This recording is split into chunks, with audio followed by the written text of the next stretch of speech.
My name is Jason Lisi. I'm the Executive Director of the Center, and happy to be here today to speak to you a little bit about the history of the Learning and Teaching Grants and sort of introduce them, and also to work with my team here today to speak about the grants and answer any questions that you might have.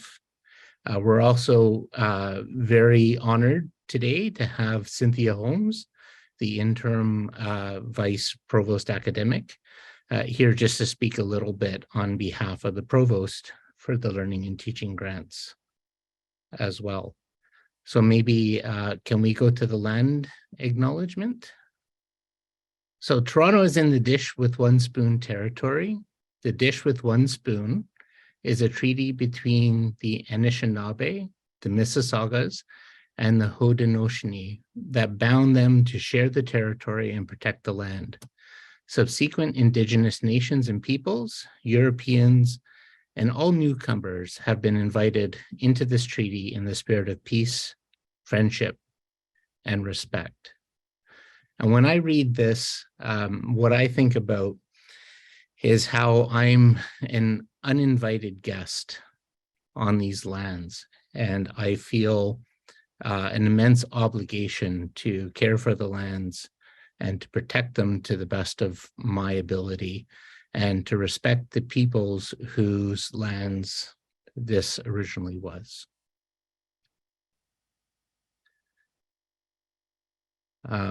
Next slide, please.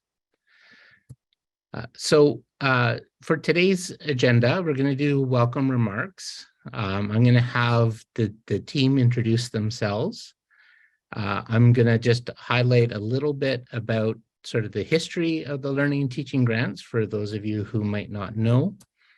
And then I'm going to ask Cynthia Holmes to just say a few words about the Provost's commitment to the Learning and Teaching Grants. And then I'm going to turn it over to my amazing team, who's going to go into the details of the grants and answer all of your questions.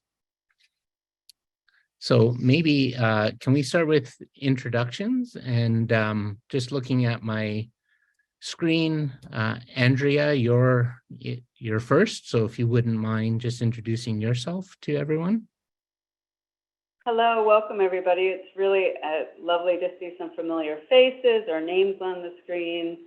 My name is Andrea Ridgely, and I'm the manager at the Center for Excellence in Learning and Teaching, and I am one of the administrators of the Learning and Teaching Grant.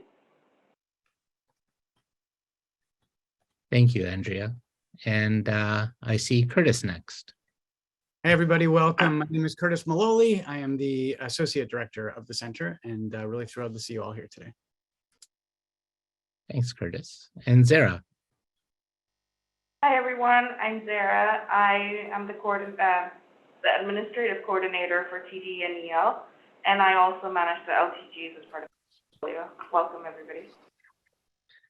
So I thought maybe just to get us started, I would talk a little bit about sort of the history of the Learning and Teaching Grants, because they've been around in different forms for quite a while.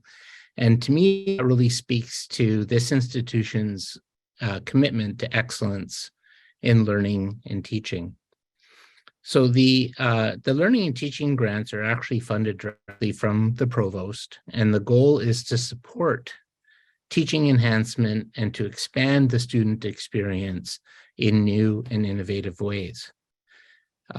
The Learning and Teaching Grants that we have today actually evolved from two separate funds that used to exist in the days of the LTO.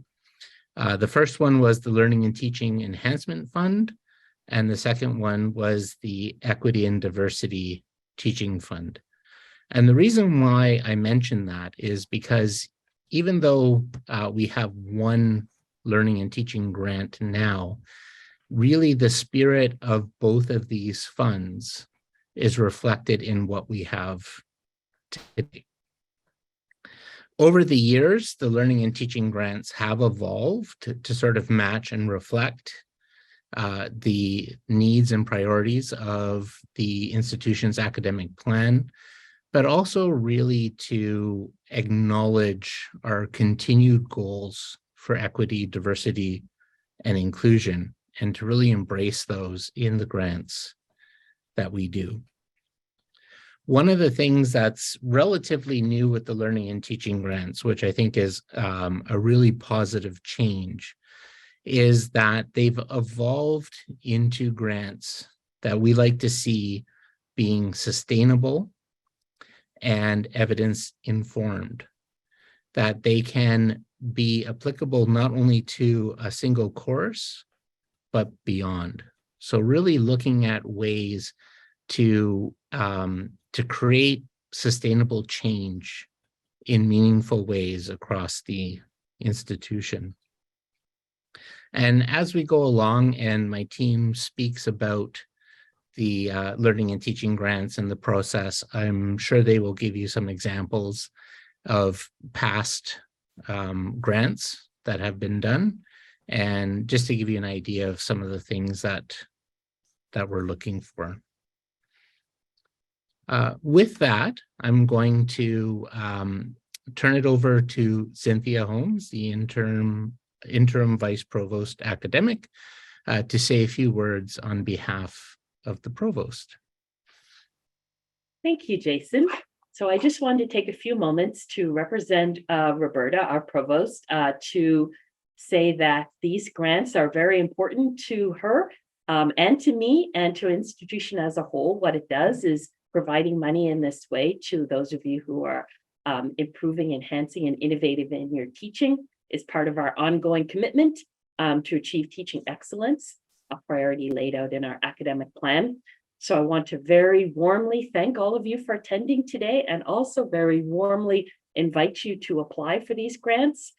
As Jason said, we want to direct funding to you to help support you as you make ongoing, consistent, continued improvements and enhancements to the way that you teach, to the way that you improve access, equity, and you incorporate new and exciting ways of teaching. So I'm very grateful to the Provost's Office for funding these awards.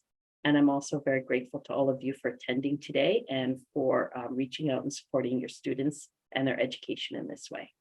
Thank you, Jason. Thank you, Cynthia.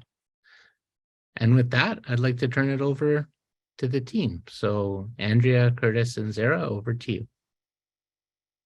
Excellent. Thank you very much, Cynthia and Jason, for being here today. I think it's a really wonderful indication of the support of the institution, the Center for Excellence in Learning and Teaching, in doing pedagogical research, doing these grants. You'll notice if you've had an opportunity to look over the website, and I really encourage you to do so, there's lots of information on not only this process, but previous people who have gone through the program and been able to do some really innovative, interesting, engaged things in the classroom with their students. In terms of the goals of these grants, it's been a really interesting process to think about what's been happening in education generally, but also here specifically at TMU as we attempt to figure out this new landscape that we're in. So ultimately, the goals of the program are to enable and support pedagogical experimentation and innovation in the classroom. And these grants, as you go through, you'll notice that there's really an emphasis on creating opportunities for students to engage in the process of doing research, as well as developing their own research skills.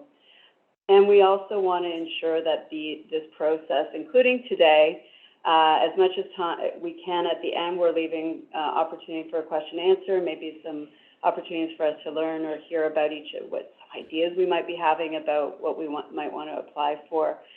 So ultimately, one of the goals is to create a little bit more of a community here, both at the center and at TMU, to look at pedagogy specifically and research. So just a little bit of general information about the LTGs. Our deadline for this cycle is January 30th, 2023 at 4 p.m. So we encourage everybody to, work on their applications and submit by January. There are 4 basic requirements for the submission, 4 forms that you'll need to submit with your application.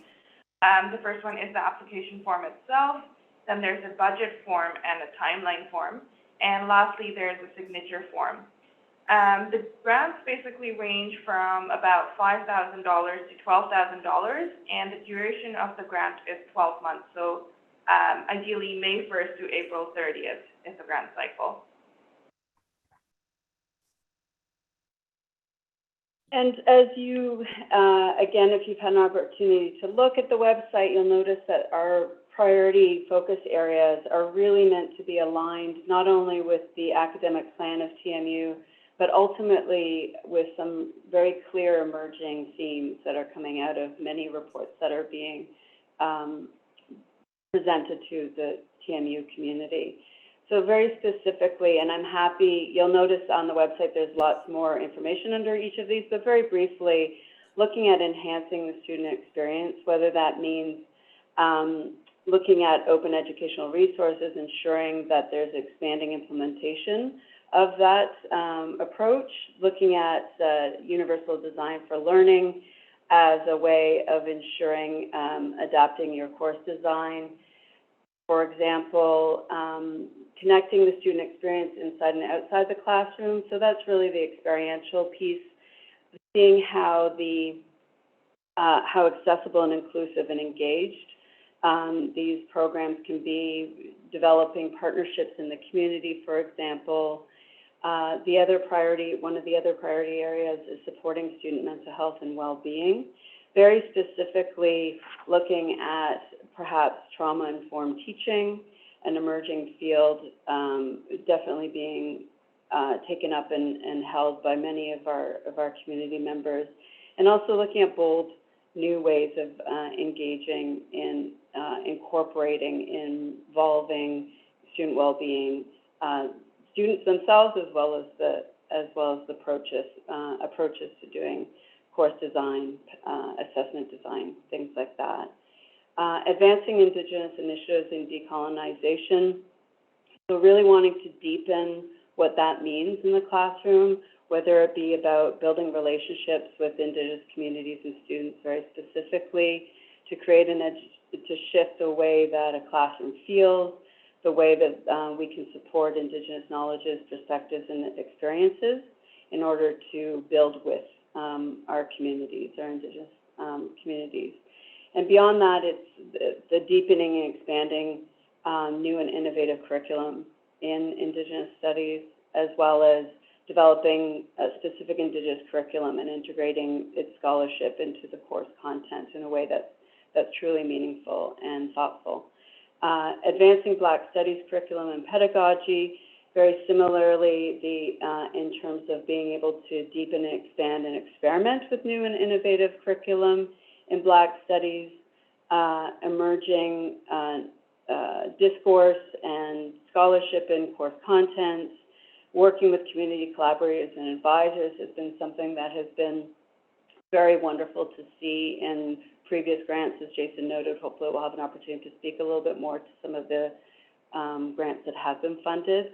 Integrating pedagogical strategies that address specifically anti-Black racism and encouraging allyship in the classroom and what that might look like are some of the priority focus areas that that have emerged. Happy to discuss these and any of the other ideas you may have, whether or not they fit into the focus areas. Thank you. So maybe just to say, we'll go through some of the initial pieces of the applicant process, and then we'll make sure to save time at the end. But if something is really, please just jump in. I can't see everyone on screen, so I'm going to rely on Curtis and Sarah and Jason to help me if there's hands going up right away. Thank you. So the eligibility requirements to apply for the LTGs is that the principal investigator has to be a member of the Toronto Metropolitan Faculty Association, and they have to have an active contract for the entire grant cycle. However, for co-PIs, they can be faculty, contract lecturers, staff, and students. They're able to apply as co-PIs. So the budget justification form is a form where you lay down your budget, what are you intending on spending the funds on. Two things to note are the travel piece of the budget. It cannot exceed 20% of the entire budget, as well as the supplies and material costs. It can only be a total of 30% of the actual budget, which includes equipment and software. So just that, I skipped a slide, we're now going through the very specific sections of each of the applications. We've worked hard to try to make this a simple, easy to follow process. Please always, we're very open to feedback if you're struggling with any of the forms or any of the specific requirements of doing this application. So Zara had already spoken to the eligible expenses. And then the timeline form is where you divide your goals and activities into quarters to let us know and reflect what you're planning on working on in each quarter. The last form is the signature form, where you need to sign as your principal investigator, if you're applying as a co-PI, needs to sign, and then you need an approval from your chair, director, dean, or manager. So all forms have to be saved as PDF and submitted on the online portal on our website. And in terms of the adjudication process and the way that these grants are evaluated, we've tried to be as transparent as possible. So the rubric, the evaluation rubric, will be on the website. It is currently on the website. The list of the adjudicators are just being finalized, end of term. So we'll also be listed on the website in January. The committee generally is made up of previous grant holders, ensuring that there's representation of faculty across disciplines, as well as recognizing our campus partnerships who also have some expertise in the area of learning and teaching, like the library. Reporting requirements? Yes. So the reporting requirements are as such that you have to submit a midterm report, which is around November of the grant cycle. And there's a final report in which you can either provide a summary or you can record yourself and have a video interview and express how your experience was holding the LTG. We do typically share findings of all our grant holders at our conference, which is end of May, the Learning and Teaching Conference. And any credit that the LTGs publish, the PIs, they have to credit the LTG in their publications. And then in terms of the kinds of supports that you can potentially get from the center, I'd like to invite Curtis just to speak to some of those. Thanks, Andrea. Yeah, so we've really over the last few years, privileged the importance of these grants as part of the supports that are offered by the office. And actually, I think it's in the next slide, Andrea, if we skip ahead one here. And one of the reasons we wanted to do that is that, we've seen over the years that the kinds of innovations that emerge from these grants, typically they end up being really impactful and provide great models for the rest of the campus to be able to adopt. And we've really gone out of our way, and we'll continue to do so, to try to raise the to make sure that those that get or raise the profile of the grants and the grant holders. And so, to do that, our team can support you in all kinds of different ways. One of the most common things that we tend to do is collaborate, even at the stage of ideation. If you're thinking about how to do things, I met with one potential applicant recently who ran some ideas by me, and then we kind of brainstormed, some effective ways to do things. But we have, I oversee the teaching development and e-learning teams at the center, and we have expertise that, no matter what the particular area is that you're thinking of applying for with the grant, we have expertise in our team that can support you through that process. We have an educational developer who's focused on anti-racist pedagogies. We have an educational developer who's focused on digital learning tools. We have an e-learning team with instructional designers and instructional technologists that can support you if you're thinking about blending or doing some kind of hybrid delivery of some kind. So if you're kind of thinking through what might be possible at the beginning stages, don't hesitate to reach out to our team just to kind of get some support for what that might look like. And then once you have the grant and you're in the process of using the grant, our team is also available to support you with things like evaluation. One of our educational developers is focused specifically in researching and evaluating effective teaching practices. And I know as one example, she recently supported a grant holder to design a very unique survey for her students in her class. And then we can come into your classroom and actually give that survey, explain to the students that it's part of the grant, collect the information for you, and then when the course is over, give it back to you so that there's no conflict of interest or those kinds of things. There's also technical support available if you're thinking about blended delivery or hybrid delivery. We have a new studio that we've set up where you can come in and you can actually record videos, and we have one of these light boards that you can sort of draw on and be behind, all kinds of neat tools that we can support you with as you develop your grant ideas. And lastly, and maybe most crucially, budget consultation. Both Zara and Andrea are wizards around the way that budgets work with the grants. And if you're thinking about things like bringing on students and, do you want to be hiring RAs or work study students or whatever it might be, they have tons of experience in thinking through what those things might look like. So lots of different kinds of support available at the center. And we would love to collaborate with you as much as possible to make the grant that you're doing as successful as we can. So I'll leave it at that. And one of the clear ways of ensuring, thank you, Curtis, one of the clear ways of ensuring your grant will be successful is, if you've ever done this work at TMU or any other institution, is ensuring that your ethics are reviewed early and using the services of our office. So today we do have Zakiacha from the Research Ethics Office to speak a little bit about the research ethics part of the LTG program. Thank you. Hi, everyone. My name is Zakia Acha. I'm the Research Ethics Manager here at TMU. I'm familiar with many of you. Some of you, based on the names of the participants here, are maybe new to the Research Ethics Review process. As the team previously just mentioned, most of these projects may require ethics review, but in order to determine that, the REB team were all available to provide support one-on-one consultations to guide you through your various research ideas and your research projects and to help you determine whether or not it requires ethics review. For pedagogy research, majority of the times it does require ethics review, depending on whether or not you're answering a specific research question or a hypothesis that would extend above and beyond improving your classroom teaching experience.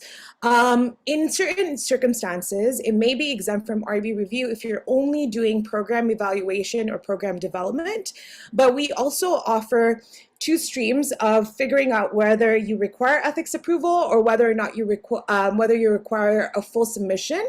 So if you want to confirm whether or not something requires ethics review, you can submit a short form application to us, identifying the nature of your study, what your dissemination strategy is, what you plan on doing in terms of your recruitment, and attaching any measures that will be used for your individual research projects. In the event that the REB or the board determines that the study would be exempt from REB review, you would hear back from us within a week or 2 weeks max. In the event that you do require REB review, we ask researchers to factor in about 6 to 8 weeks ethics review process, just to give the board an ample amount of time for the review process and to also give you an ample amount of time to think through how long you may need to allocate for the ethics review process. We hold open office hours every Thursday morning, except for the holidays, from 10 to 12 virtually. And you can also email any of us on our team or access any of our resources available through our research ethics website, which I sent through the chat. Happy to answer any questions through the Q&A as well. Thank you. Thank you very much. I'm sure there might be some questions in that area. So what I'm going to do, I'm going to stop sharing so I can make sure I'm monitoring the chat as well. So I'd like to turn the floor over to all of you or to my colleagues if there was anything else specifically that is coming up. Any questions? Does anyone have a current idea that they'd like to share? I actually just Angela. had a question. Sorry, I just had a question about the timelines. I was just typing it in and it was taking forever. So the timelines for understanding if you need to go through the REB process, they seem to be longer than the time that we have to submit this application. So just to clarify, if you want to know whether or not your study requires ethics review, you can submit a short form application, or you could set up a consultation and we can let you know through email or through a one-on-one discussion whether or not ethics review is required. But to get a formal exemption for your study, it typically takes a week or two to get that formal exemption. But if we deem something to require review, it will take anywhere between 6 to 8 weeks for the review and approval process. Okay, so I should just set up a Thursday meeting with one of you and just run it past you and see if it needs to go through this. Sure. Perfect. Thank you.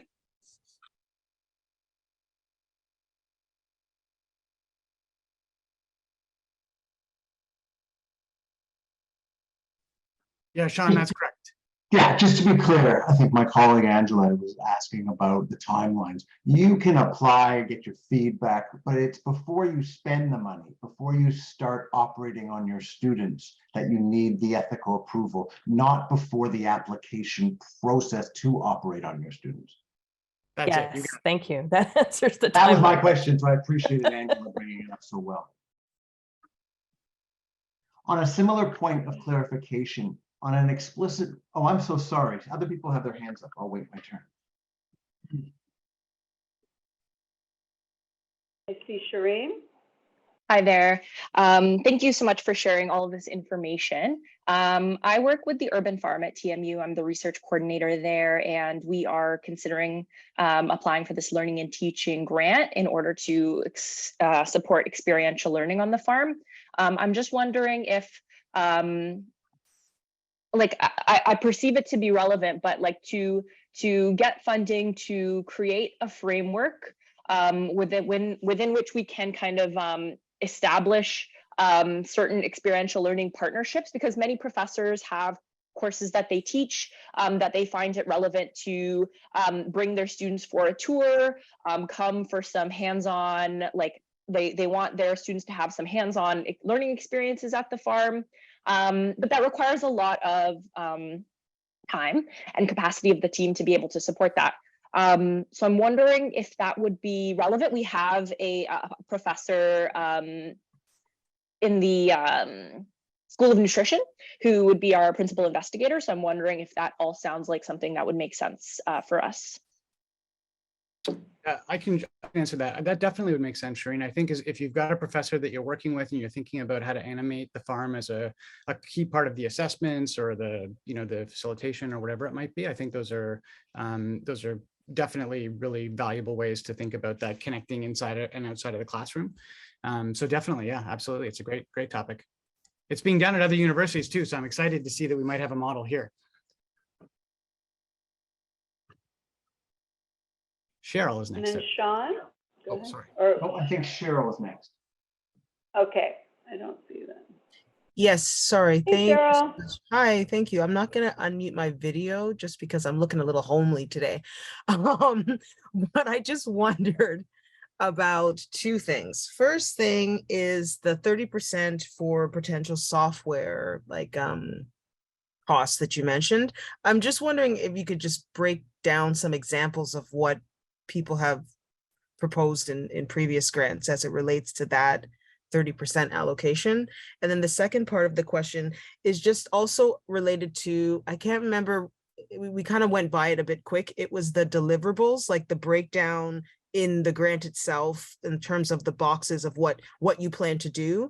Again, I just wonder if you can just give a little bit more detail about how detailed people tend to be in those boxes, like how much how much details do you want basically in terms of mapping out the timeline for the grant?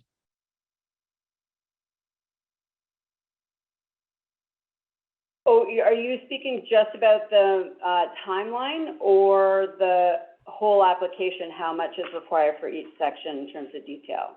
It was just that one slide that had the boxes. Like it was like, I couldn't, I don't remember now. I didn't, for some reason I didn't take notes on it. But it was just that one slide where it was like, I think it was maybe the entire grant. What I'm saying to you is, are you looking for, Yeah. you know, if we think about when you're applying for a SHRC grant, it's like, we're not talking bullet points here, right? We're talking like, it's sentences, it's prose. Like, is that what you're looking for? Is it, or is it just like top line bullet points of what you have planned? I'm just trying to get a sense for how to present the idea, right? Fair, absolutely. No, thank you for asking. I'm sure you're not the only one. Did you want to speak to the timeline, what it generally looks like? So it is top level and a little bit of detail. We are not expecting any sort of paragraph or prose. And I do know that timelines change with our LTG participants as the grant progresses. So you do have an option of updating your timeline and getting it approved from our team as you start the grant and you're in progress. Cheryl, there was another question regarding, I think, budget dissemination? No, it was just the software, like the 30% on the software or like equipment. I just wonder, just an example of what that typically looks like. So 30% of your budget is anything that you need, for example, materials. If you need voice recorders or you need qualitative softwares, that price cannot exceed 30% of your entire budget. So if your budget is $8,000, software can only be 30% of it, or materials. And one of the things we've been able to do in the past is also, just from the knowledge at the center, be able to hook people up with support. So whether it be, like Curtis mentioned, we have a studio, being able to access particular technology at the center, as well as software, being able to, I remember a grant was requesting a certain amount of money in order to buy statistical software, which we already get for free, like things like that. And it is true, I did go through the categories quite quickly and happy to expand a little bit more on each of the areas of the actual application form. And we've tried to explain, we've tried to indicate on the website and on the application form the expectation of word limits, for example, so you get a sense of what the range is for this grant. It is really not meant to be prohibitive. We know that this is often a moving entity in terms of having an idea, thinking about what you might want to do. There's constant communication between our office and you regarding changes that might want to be proposed and things like that. Cheryl, did we answer your question? Yes, you did. I'm sorry. I just have one quick little follow-up. It was just a matter of, say what you said, what you just said in terms of the center has equipment that we could use or something that could be borrowed. Would we then be putting that into the application as in kind, or would we just be assuming that would be offered to us? Like, I just want to know how, basically I'm asking how transparent we should be in terms of whether it's something we're asking for the grant or something that we know that you're going to offer us. I mean, I'll start, and I can see Curtis chomping as well. Like, I feel like this is really meant to be a conversation. So if ever in doubt, you can always just email or call, and we're happy to talk about that. But yes, in terms of what actually is available, in terms of a list of equipment, Curtis, I don't know if you want to speak to that specifically. No. It wasn't so much what's available. It's in so much of how we should convey it in the application. It's what I mean. Yeah, the stuff that we have that's part of our center is always available to all faculty all the time. So you don't need to put it in as in kind. Just anything, if there's any really like specific things, like as Andrea mentioned, a particular kind of evaluation software, or a license for, like, if you wanted to do something digital and you wanted to use Rise 360 or something like that, and you needed a license for it, anything that's really particular like that, then it would be something that you would put in. But if you want to reach out to us, like our instructional technologist, Sally Goldberg-Powell, kind of runs the studio, and we have all kinds of microphones and all kinds of things. So if you're curious curious about that, then you can also reach out directly to her or to me, and I'll connect you. Perfect. Thank you so much. I think we have Sean next, and then Sean, Jessica. And then Jessica. Thank you so much, and thank you for all this information. Jason may not want to hear the next comment, but I'm asking about the 30% that Cheryl just brought up. Is that an explicit requirement from our funding sources, meaning that it must be present for this to work, or we shouldn't pad it? In other words, if I have $2,000 worth of software costs, and that's what they cost, should I go out and reverse engineer so I have $8,000 worth of student costs and spend money that's not necessary? Or should I just be transparent and the 30% isn't a legal requirement bound on us? I told you Jason wouldn't like it. No. That's a ceiling, right? That's a maximum. So you could have a grant that has no software costs.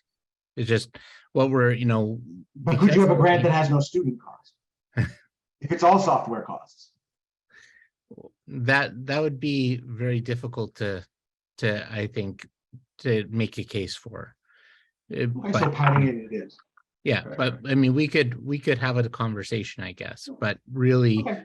when you look at sort of the nature of the grants and what they're intended, so it's really meant to be a ceiling, or yeah, don't pad it, be honest, Okay. yeah. Okay, my real question is about prior activity. I found the website you produced about inspiring ideas very impactful, very helpful.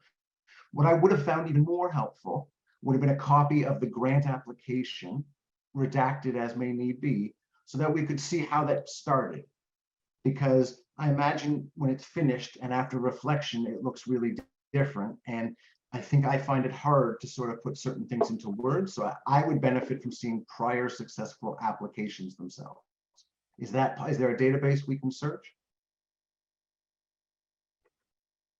There is not currently a database that is searchable. However, you can get a sense of them from, we have on that Inspired Teaching website, in addition to the videos, we also have the reports of each of the projects. So you can see the framing of the way that people describe their projects, which were very much matched between their application and their final reports. But Curtis, you were going to say something? Yeah, I mean, the range of projects we get and the range of things that go into the applications is really wide. So I think maybe more usefully, if there are particular things you're thinking about how to frame, then please reach out and let us support you in the process of doing that. And then that way we can make sure that you're happy with what you've put forward. But I mean, it's incredible to see the range of these applications, and we have not created any database that you could search. So thank you very much. No problem. Jessica. Hi. This was all really informative and really great. I work at the law school. I am a staff lawyer with the legal clinic programs there. We're in the middle of building our first internal legal clinic. And my question has to do with, PI versus a co-PI. So we're not faculty, we're staff, but we're teaching the clinic course. So this time next year, we're going to have a 4-credit seminar, and faculty are involved in consultations around that, but aren't directly involved in the clinic work. We're kind of in these quasi roles.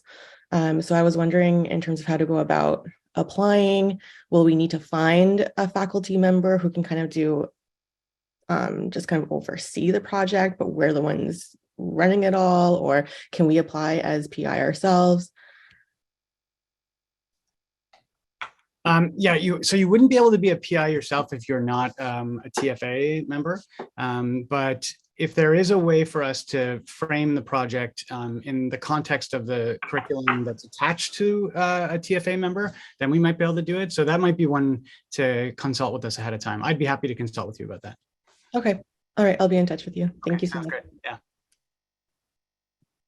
Sounds like a great idea. Like just being able to work with the new clinic would be amazing. Are there any other hands that I'm not seeing or questions? Slade, is there something in the chat that you want to address? Yes, Samantha's just asking if there's a limit to the number of co-PIs. We don't have a defined limit, but anything reasonable. And I think what, if I may expand on that, I think where that's coming from is that sometimes we have the PIs come on to support staff or instructors doing the work, ultimately being responsible, and then we are asked administratively to contact the 5 various co-PIs on a project, and for us administratively to identify like the key people you want us to be in contact with, whether a PI and a co-PI. That doesn't mean that other people can't contact us and ask us questions. It's just in terms of like reporting or reminding you of reports, more like those kinds of things is what I think that why we're talking about limit.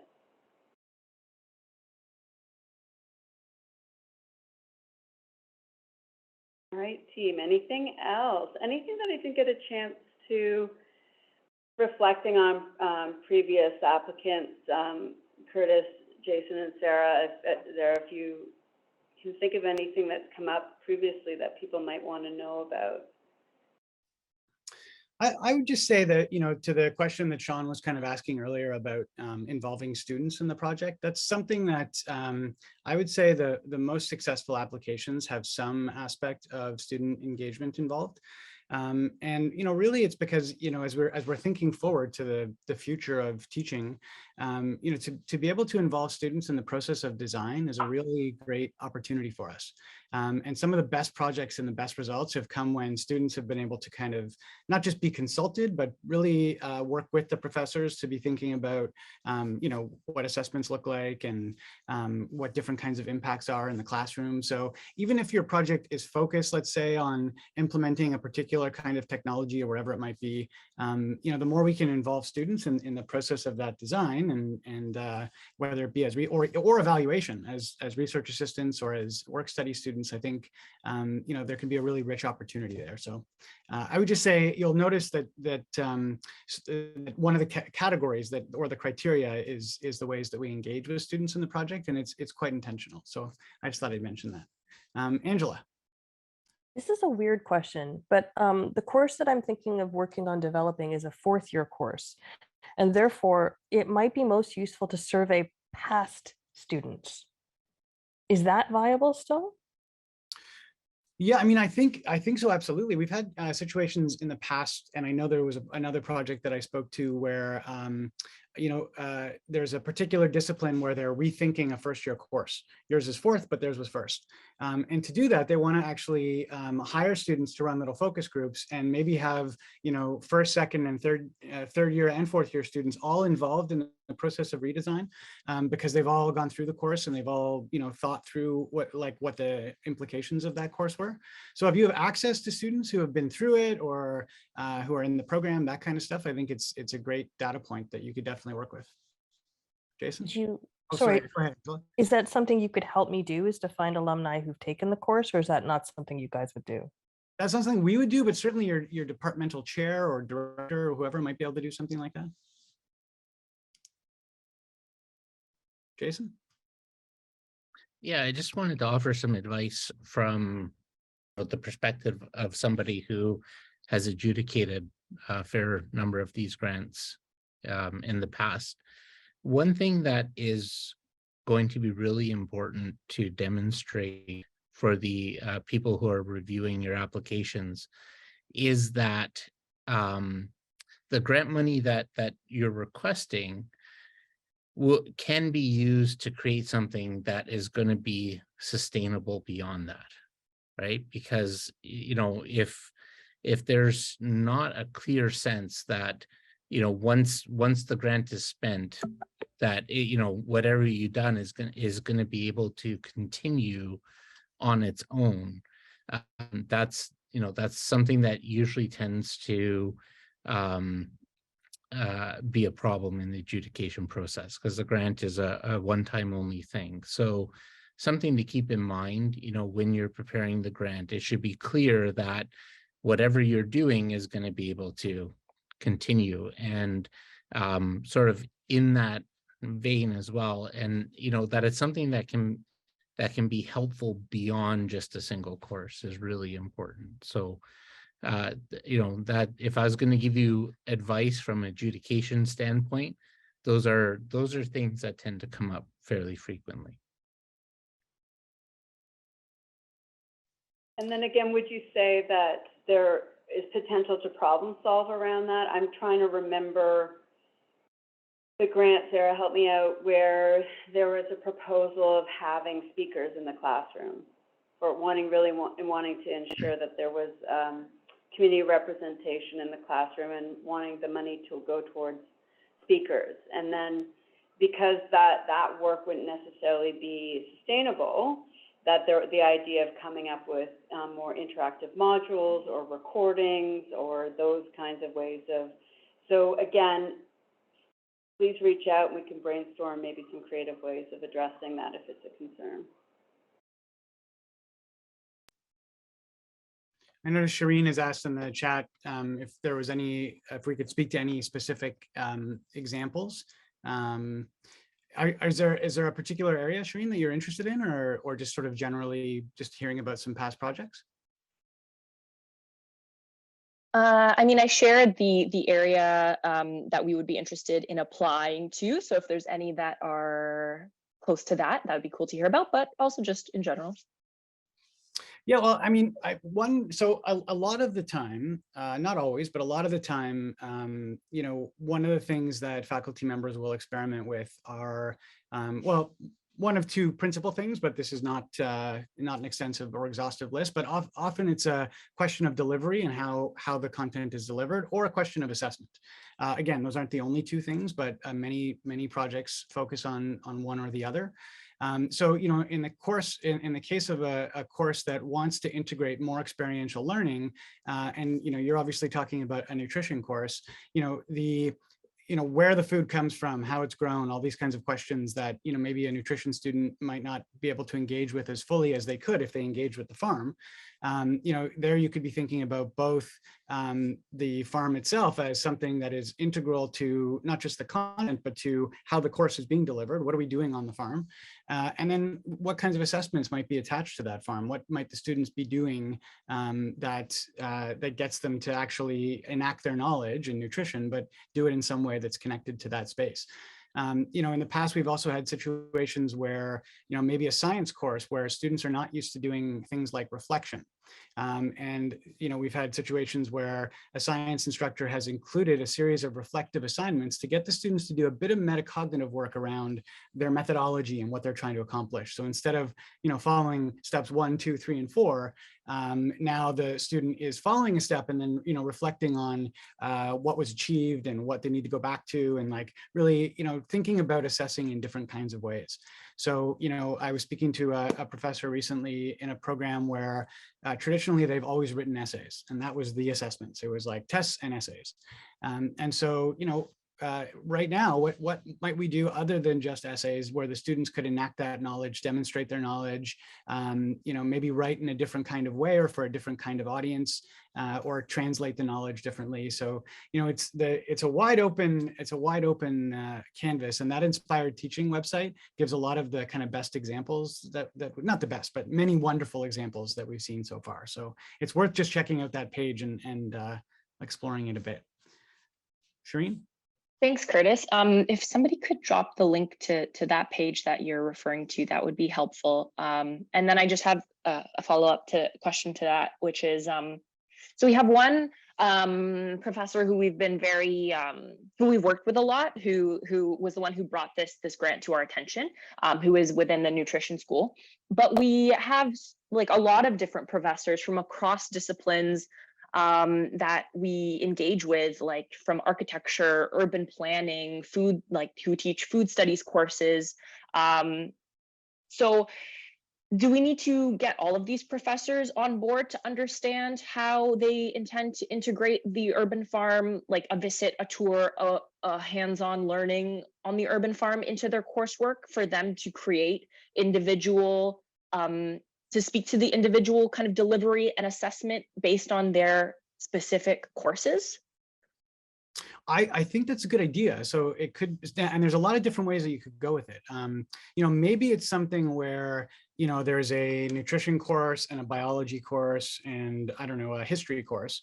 And each of them would like to engage with the farm in some way. You could always see if you could put together a grant application where, maybe there's some way that these courses are coming together and learning from each other and deepening their knowledge across disciplines, right? Like there could be all kinds of interesting things that you do.